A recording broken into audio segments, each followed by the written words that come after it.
All right. Hello, everybody. How's it going? Enjoying MIX so far? It's fun. What I love about being on the first day at MIX is people haven't all gone out and partied yet. A lot of people came in the morning, or they got here last night, but they're jet lagged and they're tired. And then tonight, everybody goes crazy at the party. The talk's tomorrow. Everybody's just sort of nodding off in the middle. So I'm happy to have the time slot that I do to talk to you about Windows Azure. And so in this session, we're going to talk about building web applications with Windows Azure. So right off the bat, I want to say something about that title. It's about web applications. This talk is about web applications. Despite that fact, Windows Azure is actually about a lot of other things. So you might think of doing batch processing jobs in the cloud, running a rendering farm, et cetera, things like that. So the fact that I'm not talking about those things doesn't mean that those aren't scenarios for Windows Azure. But given the MIX audience and what the other technologies we're hearing about here, what I wanted to focus on is really just the experience of building web-based applications. So my name is Steve Marks. You may know me as that guy who got quoted in the press a lot over the weekend when we had an outage. That's a lot of my job, is actually the communications and evangelism of the platform. I'm also I made up my title, by the way, technical strategist. There's one other guy at Microsoft who made up the same title before I did. And I haven't talked to him yet, so I don't know what he does. But technical strategist, in my mind, part of what I do is I think about what are we going to need from this platform a year, 2 years from now that we don't have now, and can we start doing something today that's going to get us there? So a lot of what I'm thinking about and what I'd love to hear from you guys about after the session or any time really is where do you see this stuff going and where do you see the gaps? Because we'd really like to, we're doing a bit of catch up now in the cloud space. We'd like to leapfrog. So if people have good ideas about things that we could do where there are opportunities that are not being met in the industry, I'd love to hear about that. So those of you who were here at the previous talk already saw Tweeval. So Tweeval.com is my pet project of the past weekend. And it's basically using Twitter to collect eval scores. And so if you go do this now and use the tag MIX09-SMARKS, for Steve Marks, S-Marks. Smarks, by the way, is my Twitter name. If you go do that and you put in the hashtag and a score, I suggest 9.9 or higher. It goes up to 10. I'm going to actually bounce back. That's one of the samples that we're going to be using. I'm going to show you how that was built. And so you'll get to see your stuff up on the big screen. And if the score is really low, I'll know to move on to something different. So feel free to give me that live feedback during the session. That does not mean, however, that you don't have to fill out these MIX evals, the actual eval forms. And actually, I got a reminder right before this that on your way out the door, there's going to be someone standing there who can collect those. So please do go actually fill out session eval scores. I really appreciate getting the feedback, and certainly the MIX conference as a whole uses that to make a lot of decisions about the kind of content that go into future conferences. So please do that. A little more about Tweeval.com. So maybe I should do the briefest of demos of what it does, in case you weren't in the earlier talk and haven't seen it yet. I'll bring it up in IE, but the idea is it collects the messages that go on Twitter that match this particular format. It stores them, and then it presents some UI that lets you see kind of the average score and what different people are saying. It's sort of a simple kind of aggregator in that sense. So this is what it looks like, and if you go to a particular tag, like MIX09-SMARKS, Steve Marks should be wearing red shoes, yeah. So the other thing that I'm known for is those red shoes. I do not have them on today, but at the PDC, when I did sort of keynote demos and some talks there, I had these bright red shoes, and you may have seen my coworker Monavir wearing these earlier. Anyway, I'm sort of known for them. So this is what it looks like. If you guys have gone on here, there's about a 3.5-minute lag because Twitter has rate limits on the API, so I don't pull too often. So you'll see your stuff pop up here. So the architecture is I'm using something that I wrote earlier called Bottomatic.com, which is another application hosted in Windows Azure, and it just makes building Twitter bots really easy. And so Botomatic is what pulls from Twitter. So you go onto Twitter, you say something, Botomatic talks to the Twitter API and says, oh, there's something new that's for this bot, and it sends it to Tweeval. And this is the actual app that we'll look at later, is the Tweeval app itself. And then there is an ASP.NET web service that accepts those things, dumps it into storage. A worker role picks it up and actually parses it and understands what the score is and updates a couple tables so that the UI can present it. So there's a PHP, there's actually both. There's an ASP.NET front end and there's a PHP front end. And if you were at the keynote this morning or some other Azure talk, you know that one of the big things we're announcing in Windows Azure is support for PHP. So I built that into this app. And that's kind of the app that we'll explore as we get further down this session and talk about really the developer experience for all this. So before all that, I want to do, if you were at Monovir's talk, you got sort of a high-level overview of what Windows Azure is. And if you were at Monovir's talk, you're all suckers, because you spent 75 minutes learning that, and I'm going to tell you in about 10 the same sort of stuff. So this is just my take on kind of what Windows Azure is, and just to make sure that we're all on the same page about what this is. So Windows Azure is primarily a place to run your applications. It's as simple as that. It's a cloud computing platform, which means scale. So cloud means that I can scale these things up and I can scale them back down. It's also a utility computing platform, which just means you pay for what you use. So it's actually utility in both senses. One, both senses that you think of your electricity as a utility. One is that it's always there when you need it. You can always just flip on the switch, it'll be there. And the other is that you only pay for it during those times when you are actually using it. So Windows Azure is exactly that for a computing platform. Inside Windows Azure are a whole bunch of servers.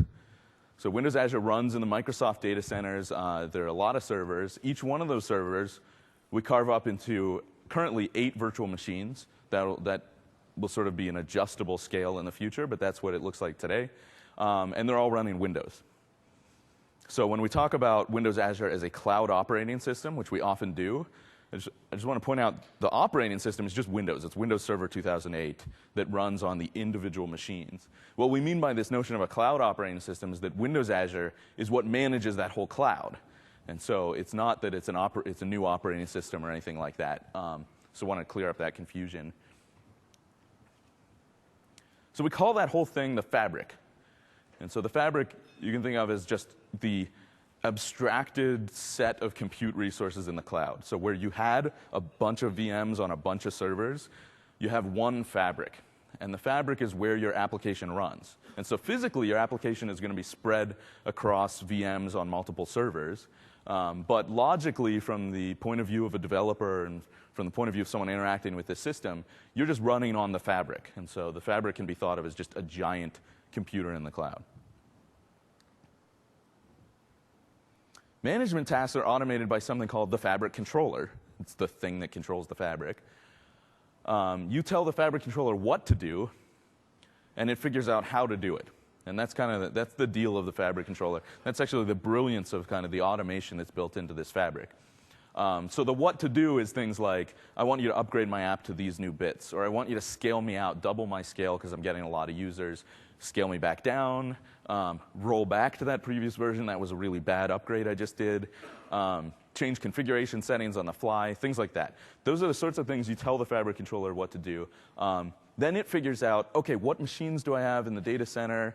Do they have all the right things that he needs? Hey, he said that this has to talk to that, so there's a dependency that I have to manage. The fabric controller is actually smart enough to understand a lot about what you're doing and thus do the right thing for you. For all that to work, you have to tell us something about your application.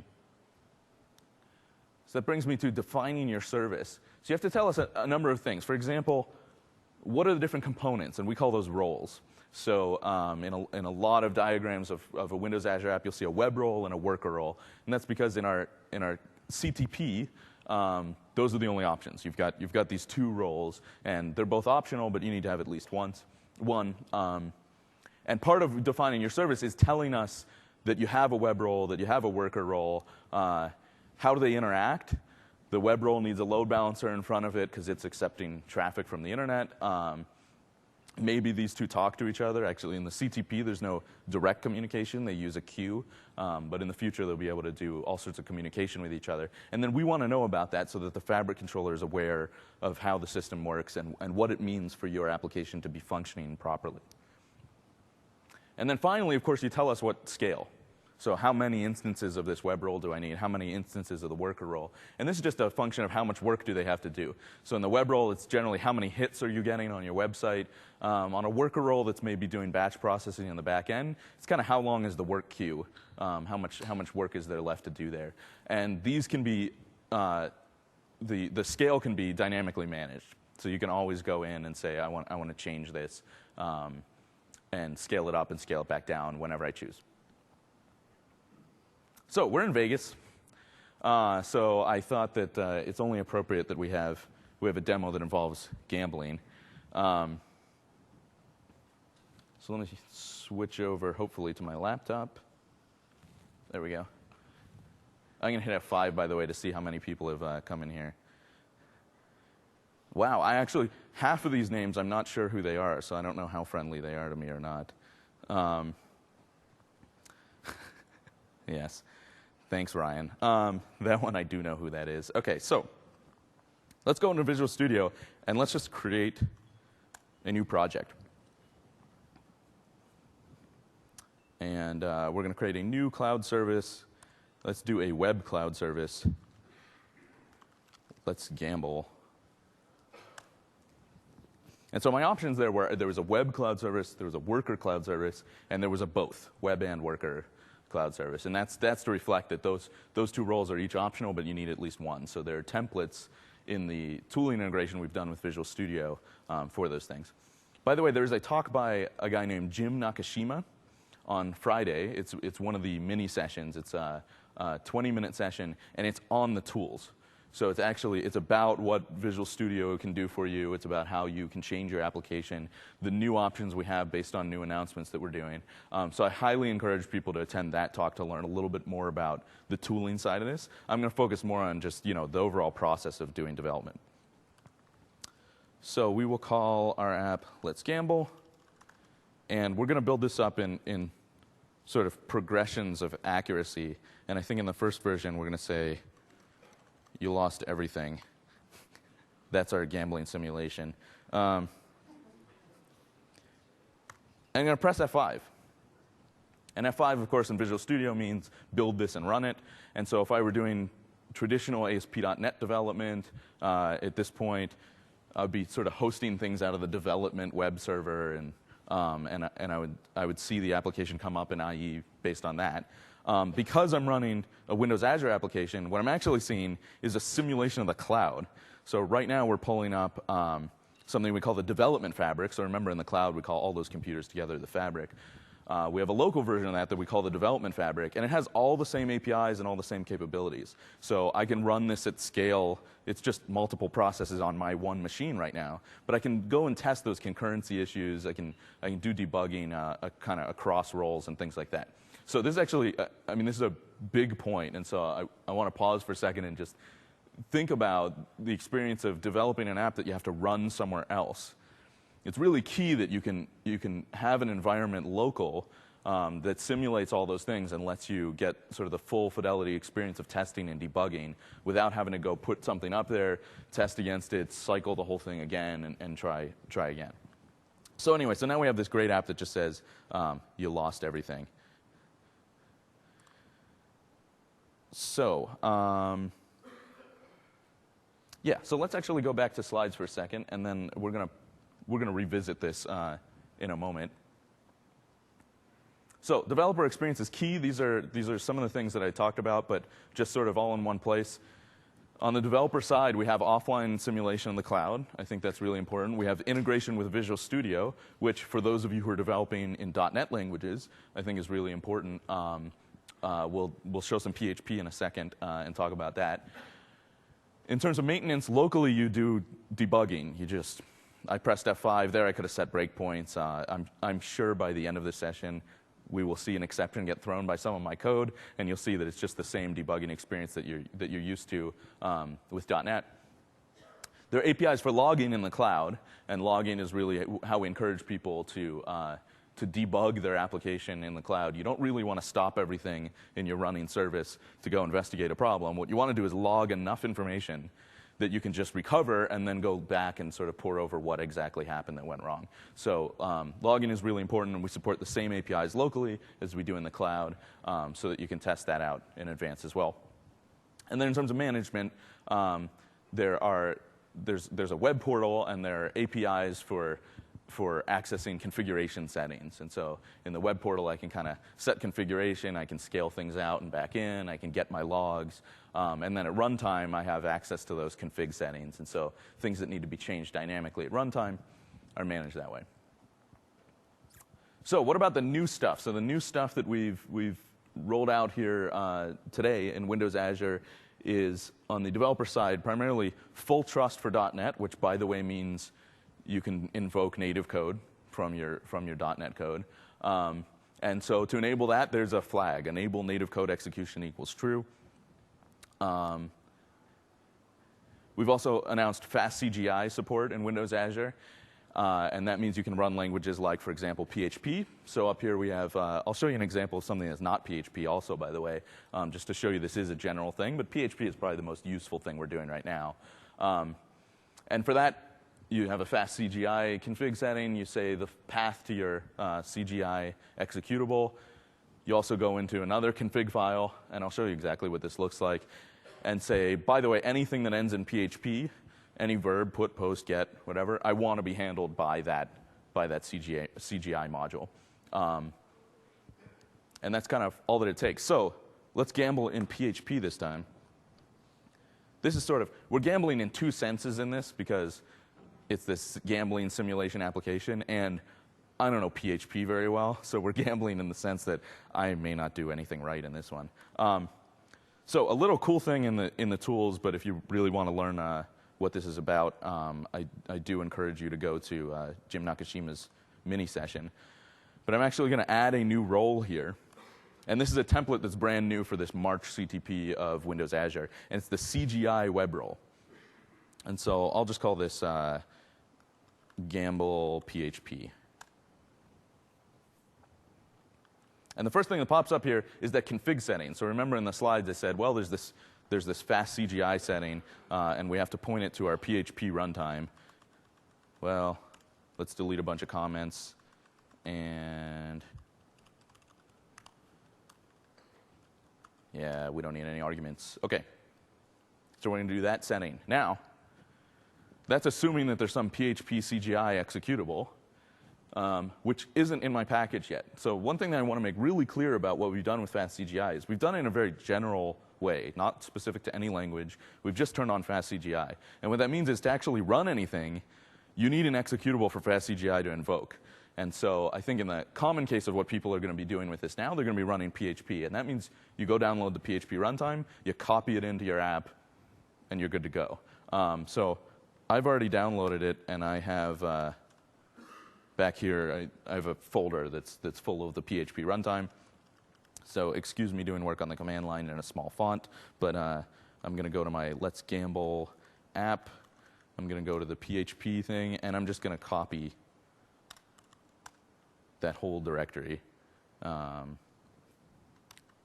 locally.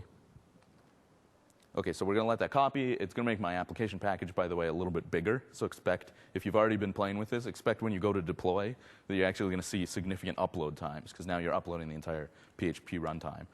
You can, of course, go in and clean it up. There are a lot of extensions there that you're probably not using, and so you can slim that down if you want to. So now I have it. Let me actually tell Visual Studio that it exists. So include in project. And now this path that I've put in here of role root PHP, PHP CGI exe should actually work, because there's right here PHP CGI exe. And so that should now work. So I have to do two more things. I have to make the web config change that I mentioned to basically to do a mapping, really, to say that anything that goes to star.php is being handled by the PHP CGI executable. So I've done that change, and let's go change. So this is the tooling thing that I said is kind of cool. I'm actually going to go associate the web role with this new project I've just made.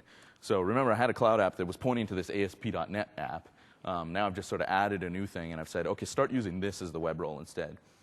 And in the definition file, I have to go turn on that native code execution. So enable native code execution equals true. And at this point, I should be able to run my app. There's no PHP there yet, so let's create a little file. Unfortunately, I'm not running any of the cool PHP integration in Visual Studio, so this is going to be a text file. Index.php, I have to admit the way that I edit my PHP files is that I actually go out and I use Notepad++. So let me edit that PHP file.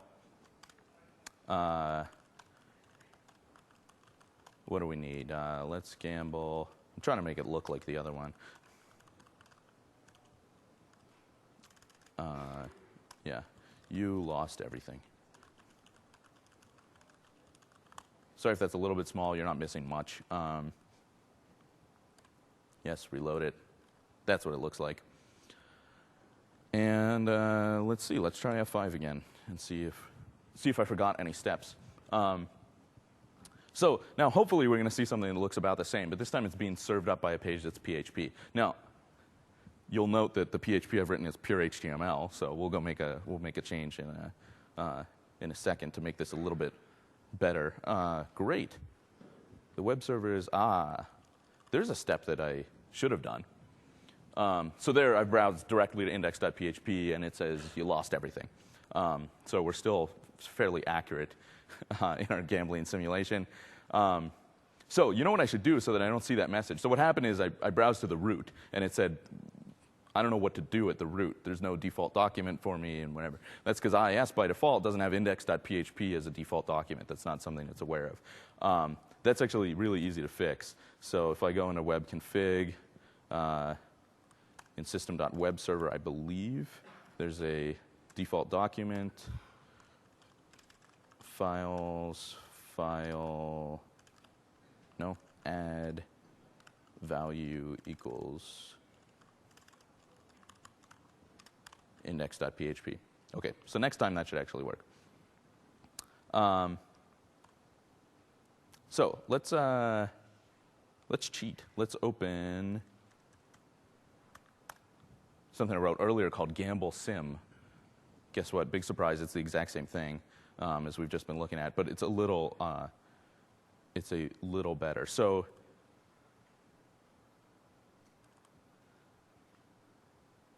this does two things. So now I thought we should simulate something even better.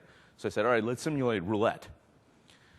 And we'll simulate the easy things to simulate. We'll simulate people choosing red or black or low or high or odd or even, one of the sort of almost 50-50 things. And we'll flip a coin and we'll tell them if they won or not. So in my code behind, this is back to ASP.NET, you'll see I completely ignore what bet they took because those are all equivalent. And it just picks a random number and says, hey, you won or you lost. And here in PHP, I've done the same thing. I skipped all the annoying questions that weren't relevant, like which kind of bet it was, and I just pick a random number and I say, hey, if you won, you doubled your money. Otherwise, you lost everything. And so pressing F5 again. So this is sort of proving there's sort of true PHP here, as I actually wrote some PHP behind this. And let's make sure that that is working.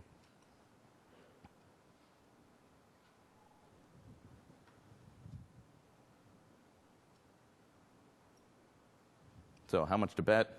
It doesn't matter what you type in here. It does nothing. Bet, and hey, I'm lucky I doubled my money. Let's try again. OK, now we're back to where we were. You lost everything. So the point of this is just to show that in the way you should think about the Windows Azure announcements, if you're asking kind of what is the point? What is the cohesive thing that they're showing here? I understand they've enabled full trust. They've enabled this fast CGI thing. What am I supposed to take away from this? What I'd like you to take away from this is that we are actually committed to Windows Azure being an open platform. By open platform, I mean there's nothing Microsoft specific about it except that Windows runs in the data center. But frankly, for a lot of the work that you're doing on the web, it's not extremely important that that's true, right? PHP running is good enough. ASP.NET running, if that's what you like. Python, Ruby, Erlang, whatever, right? The operating system underneath is really an implementation detail of what's processing that and rendering things. And so that's the way we think of Windows Azure. Is we think just as Windows is this open platform, you can code in any language, you can use any kind of UI framework you want, talk any protocol you want, et cetera. The same thing should be true of Windows Azure. So this is just our first step in that direction, and mostly by turning on fast CGI and unlocking kind of the good work that the IIS folks have done with, in conjunction with Zend on making PHP a really good experience on Windows and IIS. That's sort of the first step of us unlocking this. But you're going to see us do more work in the future to just help along other languages, other frameworks, other development tools, and things like that. So if you have suggestions of what some of those things are that we should do next, that's stuff I'd be happy to talk about at the end of the session. So that's our gambling simulator for right now. Let's come back and talk a little bit more.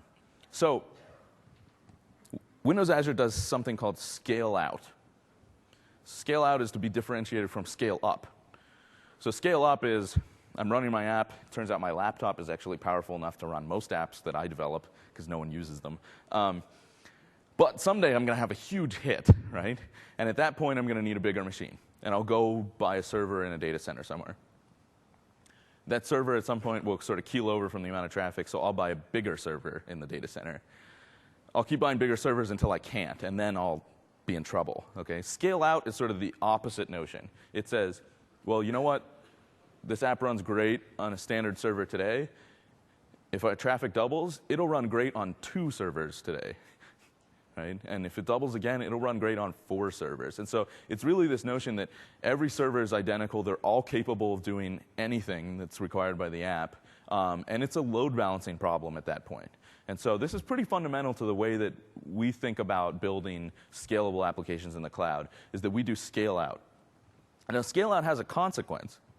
That consequence is that all these machines have to be identical. Now that I've scaled this thing out to 8 machines, I can't have somebody land on machine 1 and click, OK, I'd like to buy this bicycle, put it into my shopping cart. Then they land on machine 6, and it says, you don't have anything in your cart. Right? We can't have that problem. And so all of these servers need to be able to do anything. They all need to be able to behave identically.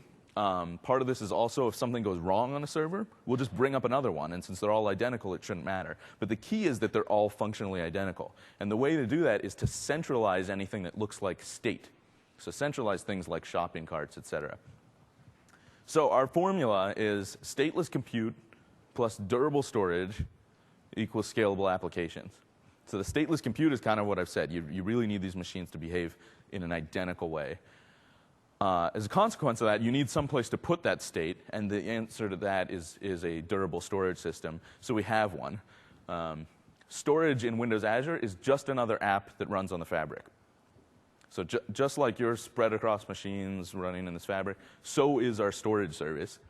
The only thing that's kind of unique about it, it's not unique from the perspective of the fabric, but it's unique in terms of it's developed in a little different style, is it's developed to actually be stateful. Those machines have storage on them, and they have things on those disks. And so it's the responsibility of the storage service to manage making replicas of everything, to load balance across different machines, to do integrity checks to make sure that all the data is up to date and nothing's been corrupted and things like that. So it's I don't want to trivialize it by saying it's just another app. It's a really complex app. And the idea is we've taken a lot of that complexity and we've put it in the storage service so that your service can be stateless and simple. Okay?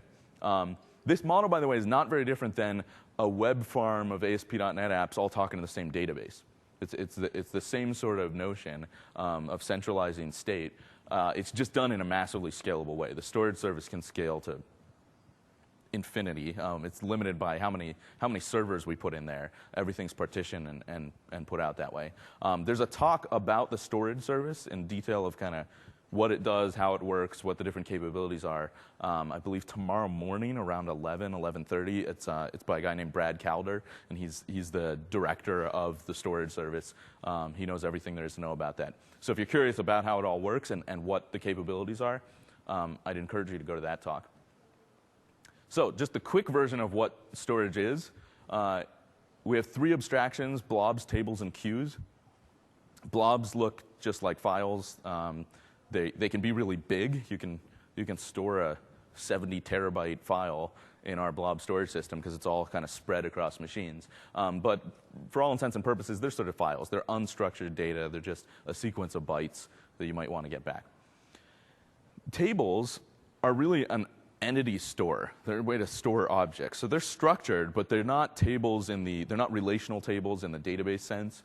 For that, we have SQL data services. They're just there. I want to store an object that has these properties, and I want to get it back and be able to get those properties back out. So think of it as a little more primitive, but thus also a massively scalable and a very efficient and inexpensive way to store a lot of data. And then queues are just simple message passing. They're for small messages. For example, a web front end might put something on a queue. The worker role will pick it up and do some work later or something like that. They're there to manage communication among roles and to make sure that you just don't lose work, that when it's time that when you put something on the queue, you're guaranteed that someone will pick it up and actually do the work required. Everything has 3 replicas that across blobs, tables, and queues. Underneath, they're all sort of the same stream layer. Everything is replicated 3 times. These are all active replicas. They're not. There's one primary and there are a couple backups. Any of the 3 replicas can be used to kind of serve requests at any time, and they're guaranteed to always be consistent. And everything has a REST API over it, so everything is just plain HTTP on top of this. So gambling has really worn me out. Let's rest. Yeah, see, get it, rest. Okay. I'm about to get a bunch of bad scores on tweeval.com. Just for that joke. By the way, this thing, now I'm obsessed. I want to see if anybody said anything interesting. Okay. If you put .php at the end of these, by the way, nothing changes except down here in the tiny corner where no one can possibly read it. Let's see, this is IE8. I can actually just zoom in. There we go. Generated by PHP. So otherwise they're identical, but just like we did with that gambling simulator, I just wrote the same UI twice, once in ASP.NET, once in PHP. So just something fun on that. So let's talk about storage. How do we want to do that? Let's create something brand new. Yes, I really do make up my talks on the fly, pretty much. Storage demo.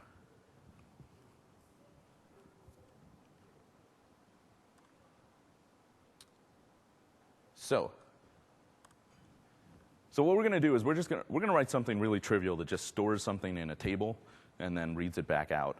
And to do that, I'm going to use a client library. So remember, this is all REST, and actually, I'm going to show you what that looks like over the wire in REST. But to make it convenient, we've shipped as a sample in the SDK a storage client library that's in .NET. And so it gives you sort of a .NET API over this. And it uses something called ADO.NET Data Services, which, for obvious reasons, is usually referred to as Astoria, the code name, because it's a much more friendly name to remember. And that's actually something that we're sort of standardizing across a lot of services. You'll see a lot around ADO.NET Data Services is the way that we expose to HTTP clients structured data. And that's what we've done with the table storage. So when I say there's a REST API, that's the kind of REST API it is it uses that ADO.NET Data Services protocol, which was basically a form of Atom Pub. So I've added that. The next thing that I need to do is we need to define what our storage will look like. So remember that we'll create a code file, sorry, data models. So remember that the tables in Windows Azure are this just structured entity store. They don't have schema. So there's nothing fixed about this. I could have a person and he could have a first name and a last name. I could have a different person that just has a name. I could have some people have some columns, some people don't, and whatever. So thinking in terms of rows and columns is probably most familiar to people, but it's not actually enforced in the storage system. You can have all sorts of shapes of data, and the best way to think about it is really as an entity store. That being said, the most convenient way to work in it in a strongly typed language like C# is to impose some kind of class structure on top of it and say, okay, well, here are the fields that I'm going to use in this kind of object. So when I store it, those are the fields it's going to have. When it comes back, those are the fields that I want to get back. So we're going to pull in, I typed import. Can you believe that? That's how much I've been coding in other languages these days. Instead of using, I typed import. We're going to pull in the samples, service hosting, storage client. So that's that reference that I just added. We're actually going to need one more reference, which is to the ADO.NET data services stuff. So that's in this namespace. And we're going to create a public class called short message. How about that? And we're going to derive from table storage entity. So the reason I'm walking you through this is I just want you to get a feel for what it's like to use this table stuff from .NET. I'm actually going to show you examples of using it from PHP and even quickly from Python, which is a favorite language of mine, where it actually looks a little bit different because we haven't imposed this structure on it that we have in this strongly typed language of C#. So this is going to be really simple. It's going to have a string called message. It's going to have a constructor that takes nothing, and it's going to have a constructor that takes a partition key, a row key, and a message. I'll explain what those first two are in a second. Okay, so this thing is a very simple class. It just basically stores a string. The partition key and the row key are, you'll hear more about this tomorrow if you go to Brad Calder's talk, but the partition key and the row key are the way that collectively, the two together, form a primary key. So they're a unique name for this entity within a table. As you split them out, the interesting thing is the partition key. The partition key says everything that has the same partition key has to be served from the same server in the data center, which means it's very efficient to do a query that says, get me everybody in this given partition key, or even a filter, but based on partition key. It's a little less efficient to go across partition keys, because there something might be on another server. So you actually have to fan out the query, collect the results, and then turn around and give them back. So I don't have time to kind of go into a lot of theory of how you pick these, but the general idea is think about the common queries that you're going to do. So I'll give the example for tweeval.com. The most common query is, given this tag, what are all the ratings that people have given it? So I made a table that has, as a partition key, the tag, and then as a row key has the ID of the message, right? But just basically a unique identifier, and I use Twitter's status ID for that, because that's the most common query. There's a second query that you can do in Tweeval that I think I haven't pointed out, which is if you click on someone's name, you get to a page that's actually users / in this case, Matt Stratton. And you'll see that he's boring and gives everybody a 9. But you'll see a different kind of query here. Now we're doing a query that says, give me everything that was rated by this user. Now in the scheme I just said, where our partition key is the tag, that user's sort of in the middle of a partition, and he may have tagged 100 things, and now he's across a whole bunch of partitions. So what I actually did in Tweeval is I created 2 tables. And they have the same messages in them. One has a partition key of the tag, so they're all they're stored together, and it's very efficient to query those. One has a partition key of the user, where the tag is now just sort of one of the properties, in there. It's not promoted to this partition key thing. And so this is, I'm gonna blog more about this later, so you can kind of take a look there, and I'll give some of the reasoning for this. This is an extremely common pattern in doing sort of scalable cloud storage. Even as you look at SQL data services is now providing relational capabilities, so you could figure, oh, well, I can just do the join that I need, or I can do the query that I need. To scale out to massive scale, which of course all of us as we do these weekend projects secretly imagine we will have to, you need to manage partitions. I mean, you need to know how your data is spread out and what is okay to spread out, what is not. So it's really important to think about what are the primary queries I'm going to do and design your data in that way.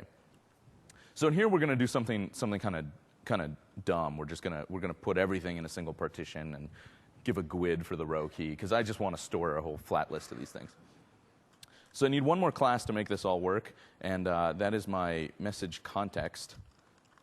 And it derives from something. Table storage data service context.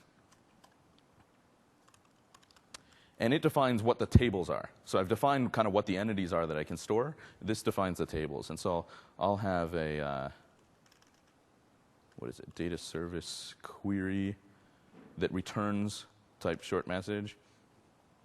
And I will call this message table. And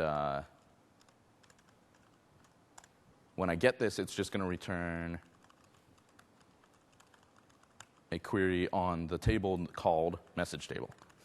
Okay, so really simple. What did I forget? I forgot that one. Okay. Let's format better. Okay, so these are the two things required. Set up the entities. Those all derive from table storage entity. They always have to have a partition key and a row key. Then they can have whatever else they want. In this case, the payload is just a string property, but this could be complex. And then a data service context that defines what the tables are. So in this case, there's a message table. From this point, I can let Visual Studio do some work for me and set up the local environment. So remember, we have a local environment for everything that's up in the cloud. So that includes the storage service. So here I've basically told Visual Studio to go ahead and set up my local storage to have a table with this name that can store this kind of entity. And so it's basically going to prep the machine so that when I run this, I can run against that local storage and everything will work. Creation succeeded. Great. OK. So before I can make use of this, there's one other thing I have to do. I have to tell this, where is this data? And I think I'm actually going to skip running it locally. So one thing I could do is I could go into my configuration. I could say everything's at localhost and some port. And that will run against that development storage that I've just set up. Because what I really want to do is show you what that REST API looks like over the wire, I think I'm just going to I'm going to go ahead and talk to the storage service in the cloud. And then we'll capture the traffic and look at the shape of that. So for this, I'm going to go head up to the Windows Azure Dev portal, and I'm going to just create a brand new storage account that we can use for testing.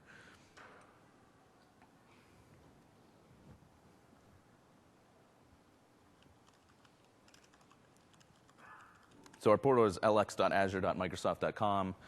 Once you have a token and you're part of the CTP, you can go here and sort of manage everything from there. So I'm going to just log in with my live ID. And I'm going to say, let's create a new project. You can tell I do a lot of demos. I have a lot of these. I'm going to create a new storage account called MIX09. And we'll see if anyone has grabbed MIX09 yet as a name. Nope. OK. So now we're creating something called MIX09, and it's going to give me a private key. So something that's worth pointing out here is that storage in Windows Azure uses a shared key authentication model, which means you know the key, the storage service knows the key, no one else should know the key. It's basically like a password for your account. So this isn't a sort of a public-private sort of thing where it's OK to give out the public key. It's a private key, and so the only people who should know it are you and the storage service. So much so, in fact, that I'm going to delete this account after we're done because people watching the video are going to copy down the access key and wreak havoc with my account. And these are the endpoints. These are just going to be at mixdemo.blob, mixdemo.q, and mixdemo.table for those three abstractions. So just as an artifact of the of the way that we did the storage client library, there's special magic settings that contain the account name and account key and whatever. It's just as a convenience so that you don't have to type them in. I could just, as I connect, say, here's the name of the table, the endpoint for the table, here's the account name, here's the key. But if you put them in this nice way, setting name equals account name, account shared key, and table storage endpoint. If you do that, then the client library that we're using will sort of automatically pick up the values. So you do configuration settings you define them in your definition of your service, you give them values in a configuration. And the reason is because these can change at runtime. I could go into the portal and change this, an update to use a new key if I rolled my key, or change anything that I wanted to. So let's put in a value here of mix demo. The shared key is, oh right, I copied something since then, is that. And the endpoint is just table.core.windows.net. Okay, we're almost there. Store messages. So let's make some simple UI here that says, what's your message? And a text box.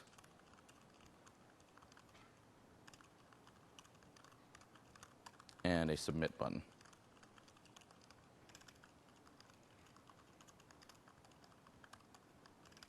And on click, we're just gonna call a handler that we're about to define for submit button click.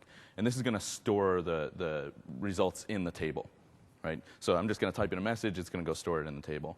I'm gonna put a second div here where we're gonna put a repeater control so that we can see all the messages that are in there. So I'll put an item template that says message, what did we call it? We called it message, I believe.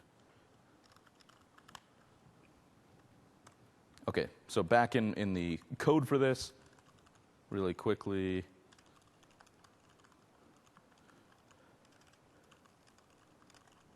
We're just going to define what happens when I click that button. And what happens when I click that button is I'm going to create a new instance of that of the data model of the class, the context that I have, my table storage context, and that's called message context. And from there, I'm going to insert a new object. So I'm just going to say add object. Let me scroll up so it's a little bit easier to see.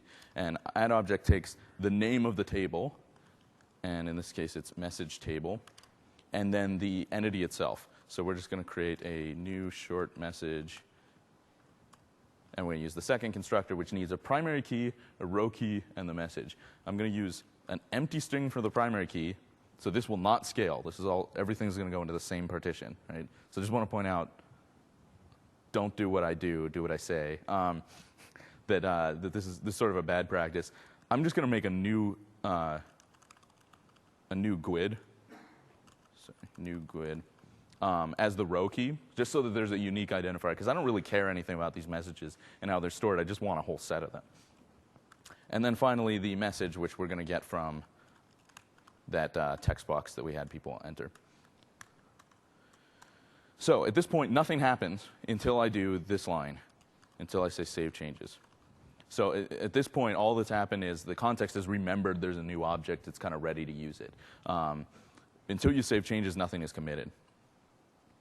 OK, what's the complaint? Did I do something wrong here?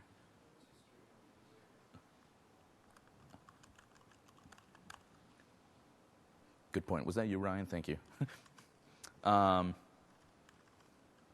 OK, and then because someone once told me it's more efficient in page pre-render, I want to set up that repeater so that it shows everything that has been typed in. So I want to fetch all the messages and show them in the UI.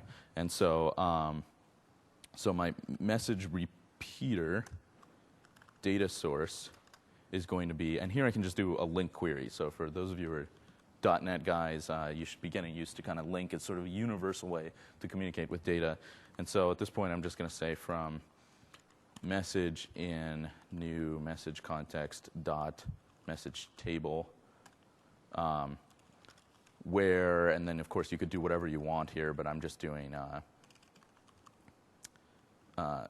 string.empty, where the partition key is empty. So if I had more partition keys, I could do something smarter here. Select the message. If all goes well, we should now have a functioning demo. And then we'll look at what the traffic looks like. I just want to show you that everything's just HTTP, and that's kind of the point of what I'm doing here is that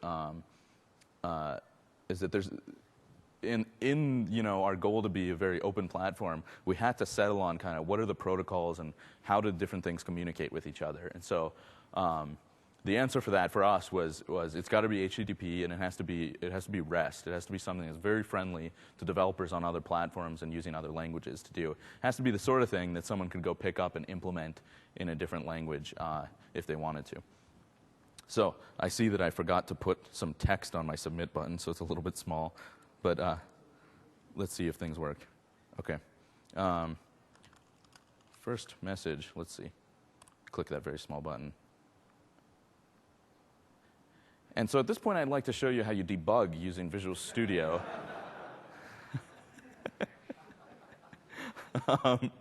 Context.save changes.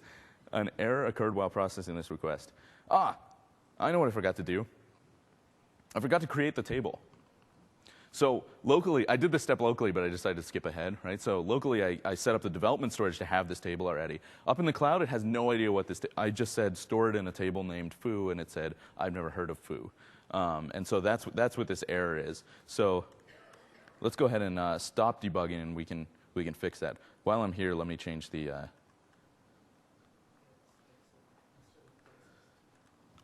Text instead of text. OK, great. So let me fix that while I'm there.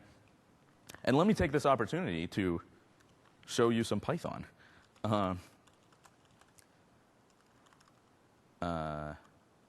see, create tables.py. Sorry, I didn't mean Notepad. I meant Notepad++. OK, so just like we have this client library in, how many people program in Python, by the way? Anyone? Oh, good, actually, like a handful of you. I personally love Python. It's one of my favorite languages. So a colleague and I actually put together a client library for Python. It's still in sort of early stages. But we've been working on it and trying to get the functionality in there. So let me get, actually, let me see if I can bump up the font so that people can see a little better. View, I don't know how to do it in here. Probably settings, huh? Settings, preferences. Or not. Try Control+. Oh, really? That's fantastic. But now I'm sort of hung on this. Wait, I want to do that. Control+? No, maybe not. OK, let me see if it's in here. Global edit. OK, I have no idea how to do it. Sorry. I think in our view, there was a zoom in option. Zoom in or Control plus is good. It's just that I don't have the right plus on my keyboard, I think. How many times can I do this? This is unbelievable. OK, that's actually probably big enough, huh? So can most people see that? So anyway, so I'm going to just do the same. I'm going to take the key from my demo. So what was the magic key? And the endpoint is just table.core.windows.net. And I'm going to say table storage endpoint account key.create table message table. And if I did that right, let me open up Fiddler first. Fiddler is a great tool, by the way, for capturing HTTP traffic. I just want to see it. Since this is the only time we're doing table creation, I want to just show you what it looks like. Let's see if it works. Create tables.py. It worked. Okay, so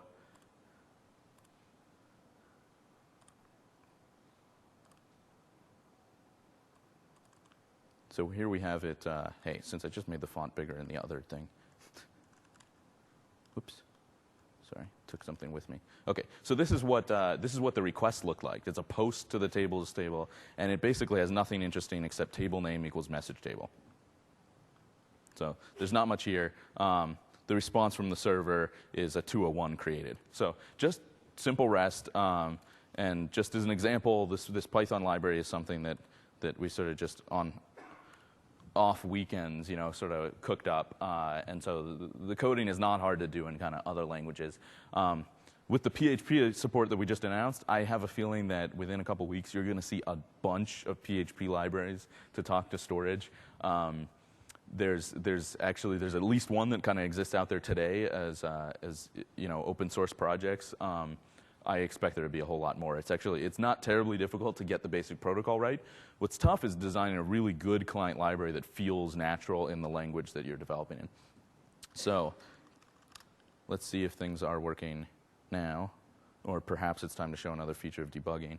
Well, it looks like it saved it, but I don't see any of my results. So let's look. So there was a post to the message table. That looks right. We got a 201 created, which means I'm confident we actually created the message that we wanted to. But for some reason, data bind. Very, very good. Okay. See, I should do all my coding. It's like, people found that pairs programming kind of helped. They were like, oh, if someone looks over the shoulder, they can do that. What really helps is having an entire room of people. Like, somebody's going to spot everything. And so I think that I should do all my development this way. Eval, XPath, and bind can only be used in the context of a data-bound control. Weren't they? Is item template not the right thing? Item template. Hey, no one caught that one. I have to catch that one by myself? Guys, I'm disappointed.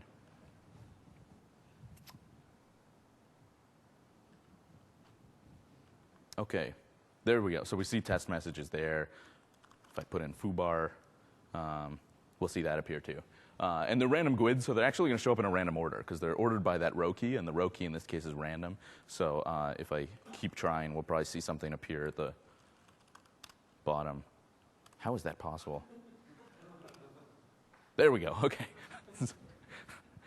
Maybe I should gamble. I mean, okay. So over the wire now, let me show you one of the queries.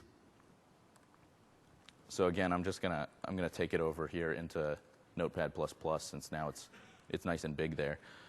So this is a get, and it's just a get to the table, and then after the question mark in the query path, we just have a filter, and it says filter partition key. That's just a space equals empty string.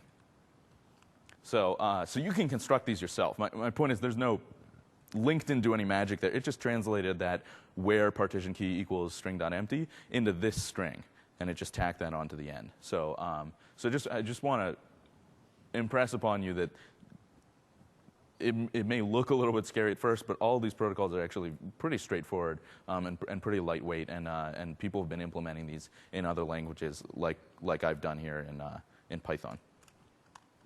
So, okay, I think that was enough rest. So tables in .NET, it looks like this. So this is basically what's happening in tweval.com when you go click on how's MIX09-smarks being evaled. Here's the quick and dirty work I did in PHP to do the same thing. And so this is, I realize it's a little bit small. I don't expect you to get much out of this except that the hardest part was the authentication piece. I had to do some signing of headers so that everything worked properly. That's what I've done here, and this is just using the curl extension in PHP. So it's just fetching web pages. And so somewhere here, you'll see. Let me grab a mouse, and maybe I can point it out. You'll see this line. That looks pretty familiar, right? Tag rating table, filter partition key equals, and then I'm just URL encoding the partition key. So in this case, MIX09-SMARCS, as I'm using on tweeval. And so this is the actual code. I just copied and pasted this code from tweeval.com. This is the PHP version of that. So not a library. I mean, it's a sort of one-off thing I did to do this particular query, but people have been building libraries around this already. And in Python, you actually got to see this a little bit ahead of time because I had to go create the table. This is sort of what it would look like to just do a get all, to read everything.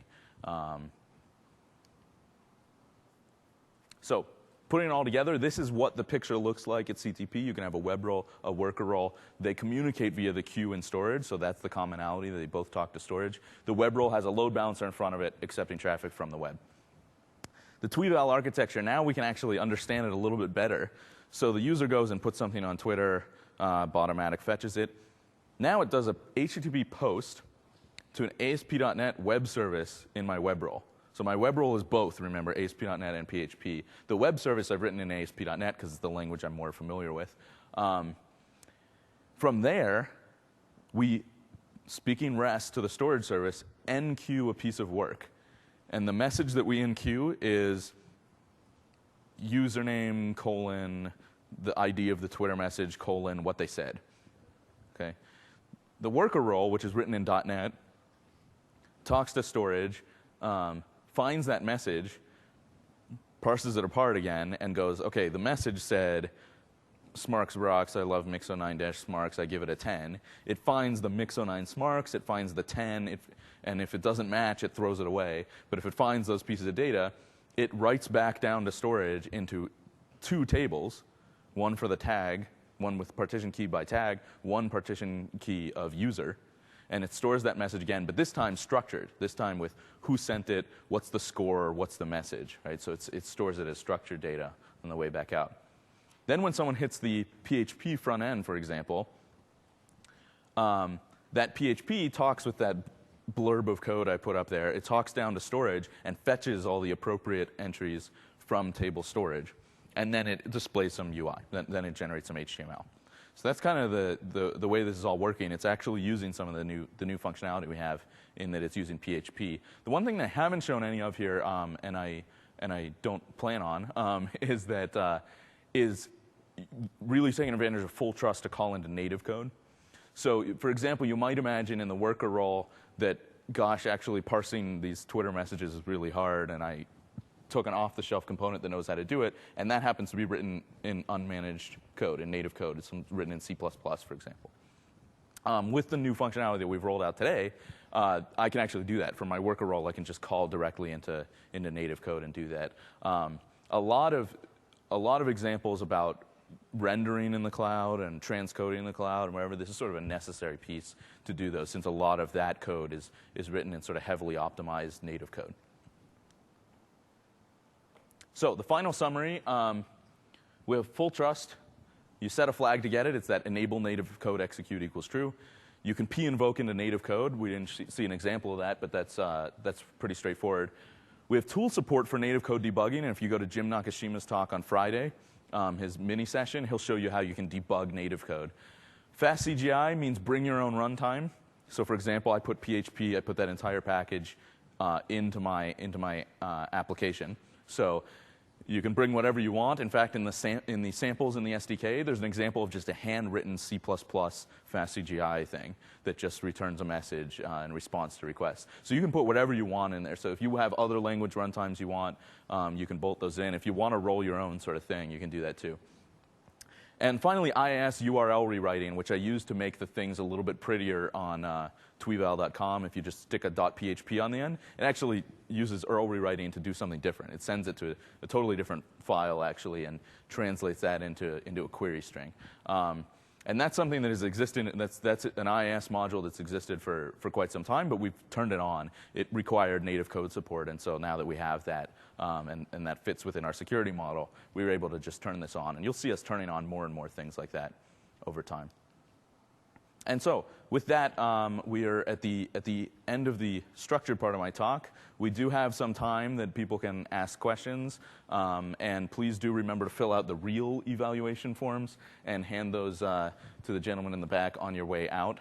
So at this time, any questions that you guys have, and thanks for your attention.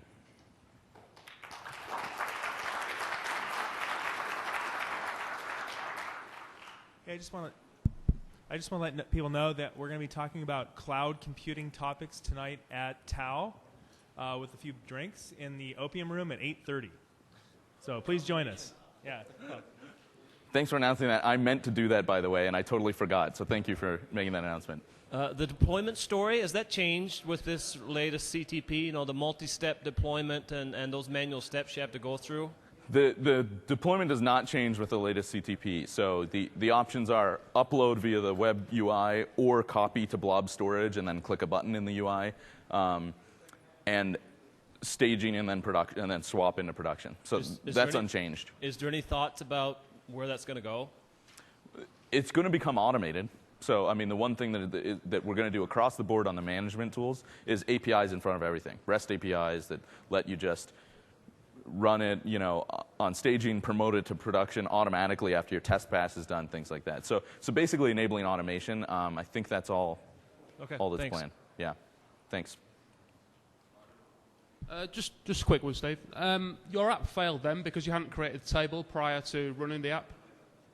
You didn't create the table in the cloud first? Yeah. So, right? sorry, I didn't quite catch what you said. Say it again. Your app failed because you didn't create the table first in the cloud. You didn't configure the table. Right, because I didn't create the table first in the cloud. Yeah. Did you consider just configuring it so that if I try and insert into a table that doesn't already exist, that it just creates one? Yeah, I mean, I think the main reasoning that could certainly be done. There's no reason we couldn't do that. I think the reason not to is if someone has a typo or something, you know, if one piece of the code calls it something, one calls it something else, it's actually better to error. You don't want to be writing half your entities in one table, half in the other because of a typo. So I think it's more that we felt that was the better development experience, that it's actually better to just fail. And by the way, there's .NET. I jumped to Python because I think it's fun, but there's .NET code to go to do the table creation too. It's not actually terribly difficult, but I think that's the reasoning. It's just that we didn't want to surprise. Some things doing automatically is good. Some things that break behavior, I think it's better to just error right away. So, fair enough. Yeah. Thanks. A lot of my code, by the way, has sort of try catch. It's not a particularly great programming habit, but it has try insertion. If you fail because the table doesn't exist, create the table and just try again. And I think that's okay in small doses. Any other questions that people have? Yes, Ashish. Oh, you're reminding me.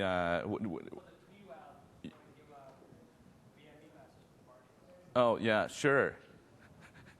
So we had this idea that I never quite did, which was that the first N people who... So now you get rewarded just for participating well, not because you knew there would be any particular reward. So I think everyone who... how many people did it? 3, 4, 5, 6, 7, 8, 9... We have these special VIP wristbands that do what? They get you in a special place in the Tau thing. Anyway, it's where I'll be. That's why it's the VIP section. So if you tweevaled and participated in the demos, or you are okay lying to me and telling me that you did, feel free to just come up here and I'll leave some here and just grab a wristband. It's the honor system people, okay, but there are a lot of them, so go ahead. Yeah, so any other questions? Yeah.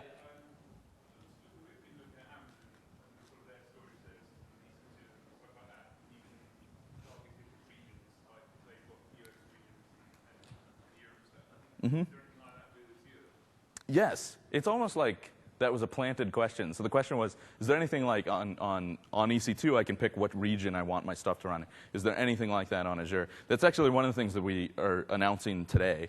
I didn't talk about it because you can't actually do it today. You'll be able to do it next month. But we made an announcement at this event of that. But we've done sort of the first step in our full geolocation, geo-distribution, geo-redundant story that's gonna unfold over months and maybe longer. And we've taken the first step down that road, which is we are going to be in more than one data center. They're all in the US for the near term. but you can choose what region you want to be in, and you can do two things really. One is choose, okay, I want this app to run in this region, or I want this storage account to exist in this region. And you can also say, and by the way, this app that I'm running and this storage account are linked. Like, I need those to be in the same place because I want to have real low latency on my data access. So those are the two things that we've done, is basically you can pick where things go, and then you can do this affinity. You can put the two together and say, no matter what happens, make sure these are always in the same place. So we are rolling that out, I think in the middle of next month, the middle of April 21st. Is the date when that's going to be live, and you can actually click that button. We'll of course be adding a whole bunch more data centers over time.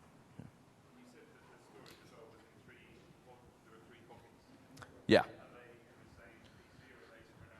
Right. Storage. There are 3 copies of everything in storage. They're in the same data center at the moment. I mean, that part of our fuller sort of geo-redundancy story might be to do replication across data centers, but that's not what's happening now.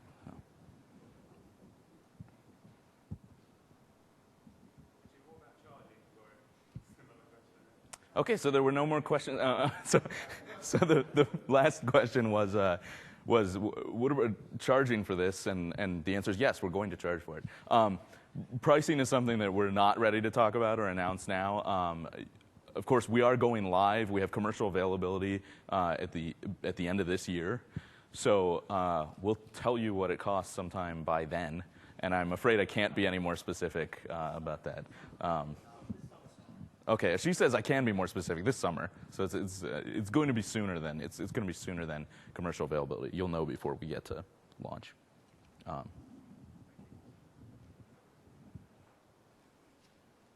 Okay, I'm going to hang out for a few more minutes up here, so if there's something you just didn't want to shout out, feel free to come up here and mob me in a second. But thank you again for attending, and hand in your evals on the way out.